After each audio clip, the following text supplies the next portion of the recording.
জঙ্গিদের প্রথম টার্গেট ছিল মুর্শিদাবাদ। বাংলায় ছড়িয়ে জঙ্গিদের একাধিক স্লিপার সেল।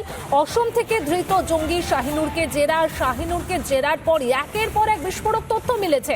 মুর্শিদাবাদে জঙ্গি সংগঠনের প্রায় 50টি স্লিপার সেল মুর্শিদাবাদে বসে বাংলায় কাজ করছে নেটওয়ার্ক। মুর্শিদাবাদের বিভিন্ন প্রান্তে রয়েছে জেএমবি স্লিপার সেলের পুরনো সদস্যরা। আমরা সরাসরি চলে যাই আমাদের প্রতিনিধি ইন্দ্রাশিসের কাছে। ইন্দ্রাশিস, জঙ্গিদের প্রথম টার্গেট ছিল মুর্শিদাবাদ, আর বাংলা জুড়ে ছড়িয়ে রয়েছে একাধিক স্লিপার সেল, অর্থাৎ কোথাও গিয়ে মুর্শিদাবাদে বসেই তারা পুরো নেটওয়ার্কটা ছড়ানোর কাজ করছিল। ইন্দ্রাশিস, একেবারেই দেখো পায়েল, এই যে মুর্শিদাবাদ সেটাই কিন্তু ছিল জঙ্গিদের ফার্স্ট টার্গেট। গোয়েন্দা সূত্রে অন্তত এমনটাই আমরা জানতে পারছি, এবং মুর্শিদাবাদে বসে গোটা বাংলাতে কার্যত এই নেটওয়ার্ক ছড়ানোর কাজ করছিল আনসারুল্লাহ বাংলা টিমের যারা সদস্যরা রয়েছে। শাহিনুর ইসলামকে জিজ্ঞাসাবাদে এমনই তথ্য পেয়েছে গোয়েন্দারা, এবং শুধু তাই নয়, গোটা বাংলাতে এই মুহূর্তে স্লিপার সেল রয়েছে আনসারুল্লাহ বাংলা টিমের, এবং শুধুমাত্র মুর্শিদাবাদ সেখানে 50টিরও বেশি সক্রিয় এই স্লিপার সেল কিন্তু কাজ করে যাচ্ছে, এবং বিভিন্ন জায়গাতে তাদেরকে নেটওয়ার্ক ছড়ানোর কিন্তু মূলত কাজ ছিল এই আনসারুল্লাহ বাংলা টিম।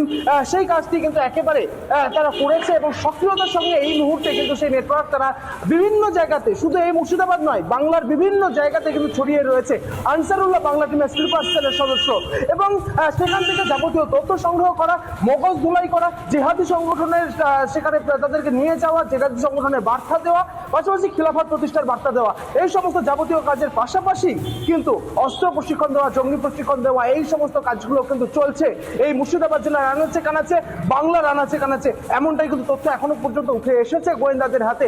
তুমি জানো যে এই যে শাহিনুর ইসলাম, তাকে জিজ্ঞাসাবাদ করে যেটা আরো জানতে পেরেছেন গোয়েন্দারা, যে এই যে নেটওয়ার্ক সেটাকে বিভিন্ন জায়গাতে ছড়িয়ে দেওয়ার জন্য ছোট ছোট গাড়ি ভাড়া নেওয়া হতো, এবং সেই সমস্ত ছোট ছোট গাড়িতে করে বিভিন্ন জায়গাতে গিয়ে মানুষজনকে, যাত্রী যারা উঠতো তাদেরকে জিহাদি সংগঠনের বার্তা দেওয়া হতো, এবং সেই গাড়ির পাশাপাশি অন্যান্য যে সমস্ত গাড়িগুলো, গাড়ি চালকদের সঙ্গে তুমি জানো যে একটা এজেন্সি টাইপের থাকে, এবং সেই এজেন্সির যারা অন্যান্য কর্মীরা তাদেরকে জিহাদি সংগঠনের বার্তা দেওয়া, খিলাফত প্রতিষ্ঠার বার্তা দিত এই আনসারুল্লাহ বাংলা টিমের সদস্যরা। মনিরুল শেখ হরিহরপাড়া থেকে যাকে গ্রেপ্তার করা হয়েছে, পাশাপাশি আব্বাস আলী, তাদেরও এরকম দুটি গাড়ি ছিল বলে গোয়েন্দারা জানতে পেরেছেন, এবং সেই সমস্ত গাড়ি বর্তমানে কোথায় অবস্থান রয়েছে সেই সমস্ত গাড়িগুলোকে উদ্ধার করার চেষ্টা করছেন গোয়েন্দারা। তবে স্বাভাবিকভাবে যে তথ্য এই মুহূর্তে গোয়েন্দাদের হাতে উঠে এসেছে, যে শুধু এই বাংলা নয়, কেবলমাত্র মুর্শিদাবাদ জেলাতেই এই মুহূর্তে 50টির বেশি সক্রিয় স্লিপার সেল রয়েছে, তারা বিভিন্ন জায়গাতে ছড়িয়ে রয়েছে। এবং তোমাকে আরো জানিয়ে রাখবো পায়েল, খাগড়াগড় বিস্ফোরণ কাণ্ডের পরে যে জলঙ্গি ধুলিয়ান মডিউল যেটা তুমি বলছিলে, এবং সেটাই কিন্তু এই মুহূর্তে উঠে এসেছে, এবং সেই জায়গা থেকে দাঁড়িয়ে জেএমবির যে একটা শক্ত ঘাঁটি এই মুর্শিদাবাদ জেলা, জসিমউদ্দিন রহমানি এবিটির প্রধান, বাংলাদেশে এই পালা বদলের পর জসিমউদ্দিন রহমানি কিন্তু ফার্স্ট টার্গেট করেছিল এই মুর্শিদাবাদ জেলাকেই, কারণ এই মুর্শিদাবাদ জেলাতে হচ্ছে জেএমবির শক্ত ঘাঁটি। বিভিন্ন জায়গাতে জেএমবির যারা তোমার হচ্ছে পুরনো সদস্য, তাদেরকে সেখান থেকে নিয়ে আসা, বিভিন্ন জায়গাতে তারা এই মুহূর্তে কাজে রয়েছে, তারা ভিন রাজ্যেও কাজে চলে গিয়েছে, তাদেরকে ফিরিয়ে নিয়ে এসে এই জিহাদি সংগঠনের সঙ্গে যুক্ত করতে চেয়েছিল আনসারুল্লাহ বাংলা টিম। এবং জেএমবির যারা পুরনো সদস্য, যারা এই মুর্শিদাবাদ জেলাতে বিভিন্ন সময়ে এই জঙ্গি নাশকতার বিভিন্ন কাজের সঙ্গে যারা যুক্ত, খাগড়াগড় বিস্ফোরণ কাণ্ডের পর যে জেএমবি মডিউলের কথা প্রথম প্রকাশ্যে আসে, সেই মডিউলের যারা সদস্য তাদেরকে খুঁজে বের করার প্রক্রিয়া কিন্তু এই মুহূর্তে শুরু করেছে গোয়েন্দারা। মুর্শিদাবাদ জেলার বিভিন্ন প্রান্তে তারা রয়েছে, এই রাজ্যের বিভিন্ন প্রান্তে তারা রয়েছে, এবং শুধুমাত্র এই মুর্শিদাবাদ জেলাতে সেই জেএমবির যে সক্রিয় স্লিপার সেল, সেইটা কিন্তু প্রায় 50টির বেশি সক্রিয় স্লিপার সেল এই মুহূর্তে তারা কাজ করছে এই মুর্শিদাবাদ জেলায়। গোটা বাংলায় সেই সংখ্যাটা আরো অনেকটা। একটার পর একটা চাঞ্চল্যকর তথ্য, আর সেই তথ্য থেকে যেটা সামনে আসছে, জঙ্গিদের প্রথম টার্গেটই ছিল এই মুর্শিদাবাদ, আর মুর্শিদাবাদের হরিহরপাড়া থেকেই কিন্তু দুজন জঙ্গিকে প্রথমে গ্রেপ্তার করা হয়। সব মিলিয়ে কিন্তু এই মুহূর্তে একের পর এক যে আপডেট আসছে, বাংলাদেশে অস্থির পরিবেশ, সেই পরিবেশকে কাজে লাগিয়ে বড় কোনো নাশকতার চক্কি ছিল জঙ্গিদের ভারতে, সব বিষয় কিন্তু খতিয়ে দেখছেন গোয়েন্দারা। ইন্দ্রাশিস, ধন্যবাদ তোমাকে।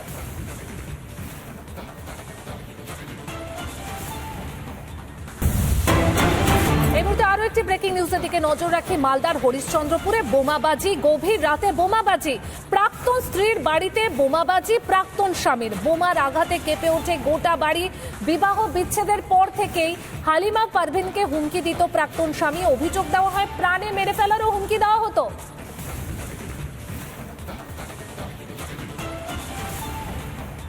আপনাদের দেখলাম আরো 2-3 জন ছিল, আমি ওকেই দেখতে পেলাম। কে সে? চিনতে সে রহিমা আছে, হ্যাঁ রহমতপুর আমি দেখেছি, ঠিক আছে। দেখার পরে তারপরে বমটাতে করলো কিনা সবাই জেগে গেল। বাড়িতে তখন কে কে ছিল? বাড়িতে ছিল বাবা, মা, ভাই, আর কি বলে আমরাই ছিলাম, আর কেউ ছিল না। বলছে আমাকে মেরে ফেলবে, বম ফেলে সবাইকে মারতে চায়, ওকে আমাকে বলছে। এর আগে কোনো ঘটনা ঘটিয়েছে? হ্যাঁ ঘটিয়েছিল। কি হয়েছিল? আগুন লেগে দিয়েছিল। মালদার হরিশ্চন্দ্রপুরে প্রাক্তন স্ত্রীর বাড়িতে বোমাবাজি প্রাক্তন স্বামীর। অভিযুক্ত স্বামী ঠিক কি বলছেন শোনাই আপনাদের। অভিযোগ দিচ্ছে, আমরা ওগুলো তো কোনো ই নাই।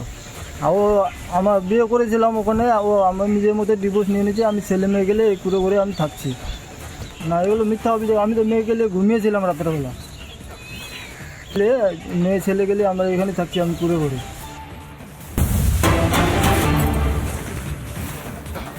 সন্দেশখালীতে মেলেনি আবাসের বাড়ি, এখনো মেলেনি কোনো সরকারি প্রকল্পের সুবিধে, এমনটাই অভিযোগ সন্দেশখালীর বাসিন্দা দুর্গামণি সর্দারের।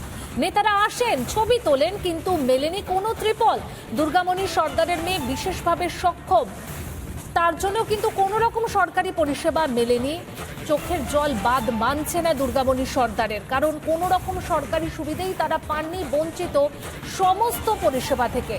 আমাদের প্রতিনিধি সন্তু ঠিক কি ছবি তুলে ধরলো দেখাই আপনাদের।